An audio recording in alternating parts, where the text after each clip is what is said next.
பிறப்பும் இணைந்திருக்கும் சொந்தம் இந்த சொந்தமம்மா வாழ்விருக்கும் நாள் வரைக்கும் தஞ்சமுந்தன் நெஞ்சமம்மா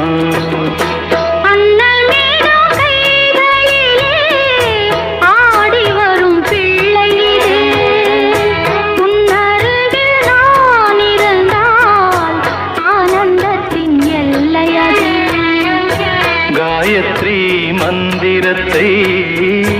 உச்சரிக்கும் பக்தனம்மா